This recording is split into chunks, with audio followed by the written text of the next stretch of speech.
So the next thing we've been working on has been toy drive and toy drive development.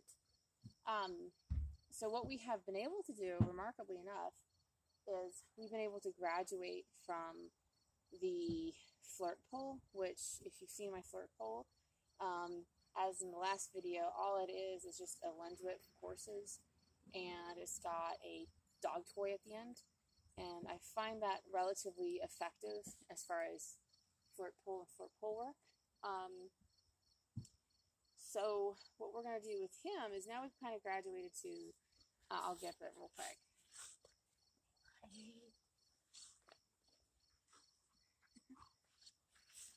He's ready.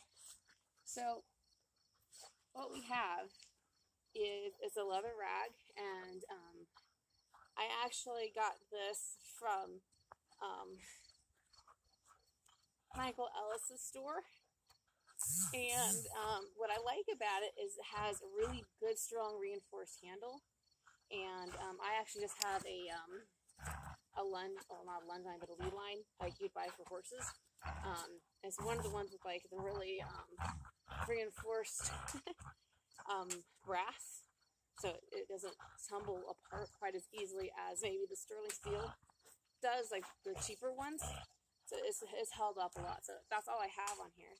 So as you can see, he's actually pretty obsessed with this. I'm actually going to let him have it for a minute. And what's really funny is he started going for it the second I brought it out. So what I don't have to do is I don't have to start with the Flirt pole and go right to this. He's associated that. This is fun. What I like about him is what most dogs do, they obsess over the object. I know he's kind of right out of frame. You really can't see him very well. But he's actually, most dogs, they're obsessed with the item. Like they want the ball. They want to do the thing. What I like about him, he's actually obsessed with the actual tugging itself, which I'm actually a little encouraged by. Because what you don't want to really have, I mean, yeah, obsession, toy drive is a good thing to have.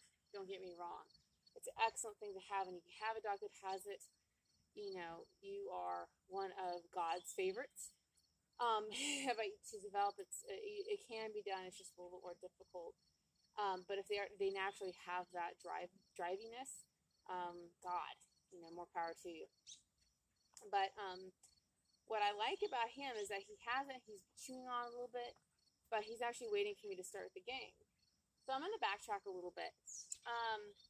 How did I transition from the tug to, or not the tug, but how did I transition from the Flirt pole to this? All right.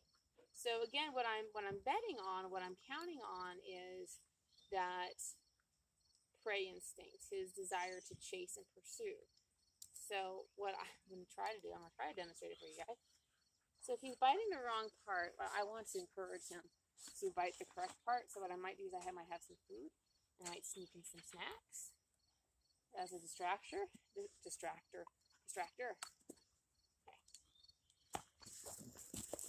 So what I'm going to do, I might have to do in a different frame. So what he's learned is that he gets to pursue it, which is pretty awesome, and tug. Right? This is pretty cool. And I like how he's growling. I like the obsessiveness that he has, the possession. So when I like what I see, you know, I'm let it go. So he's winning a lot of the time now. And what's that doing is it's encouraging the desire, the drive.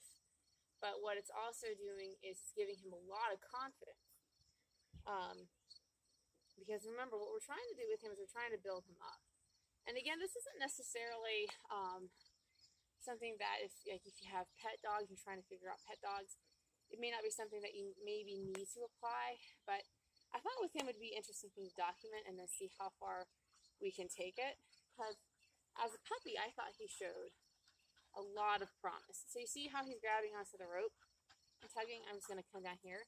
Because I don't want to discourage.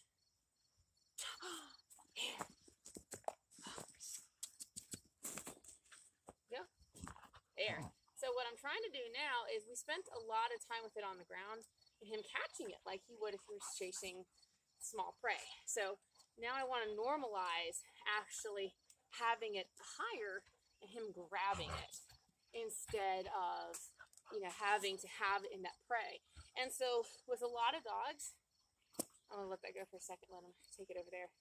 So for a lot of dogs, that's where developing a dog to do bite work, I think, in my personal opinion, can get a little difficult, because you can have dogs that like the sensation of chasing, pursuing, you know, that bite and then, you know, retrieving whatever or getting it. So that's why a lot of dogs like fetch, for example.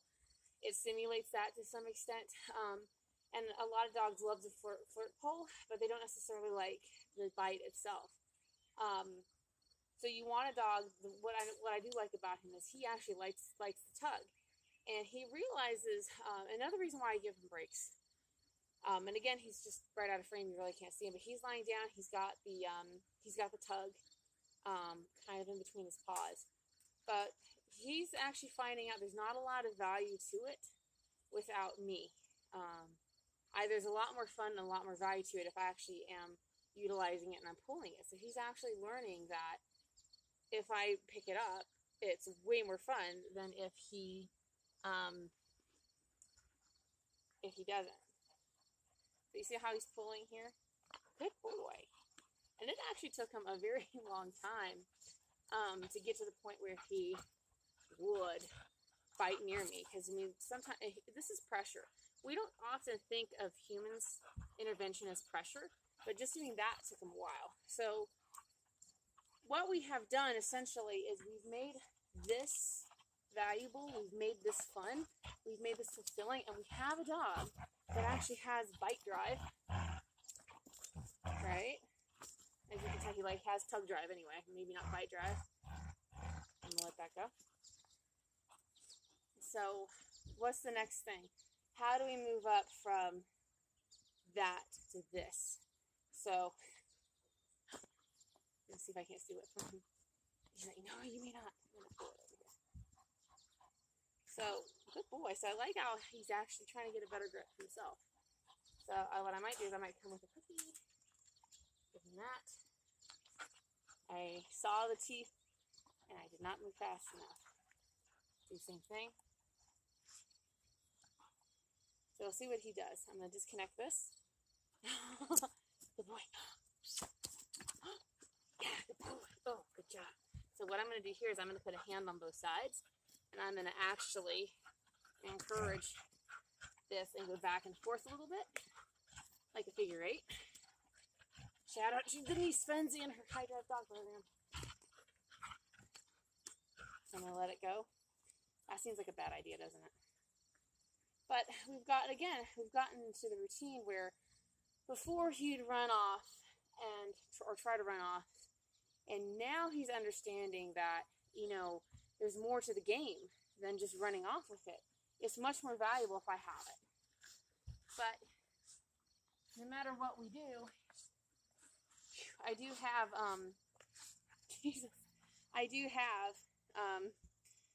food to reinforce any time. Because we're not at the point yet where he's good with me just taking the toy by proxy and wanting to work, you know. So I want to encourage all these little interactions. So what I'm going to do, I'm going to do something a little more dicey, and then we'll kind of wrap it up for right now, because I think this will be enough. What I'm going to do,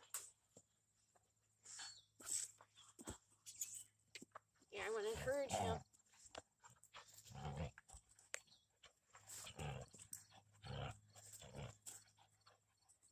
Let him win. He's still tugging, but I'm going to go ahead and give him some food, and he'll release the grip.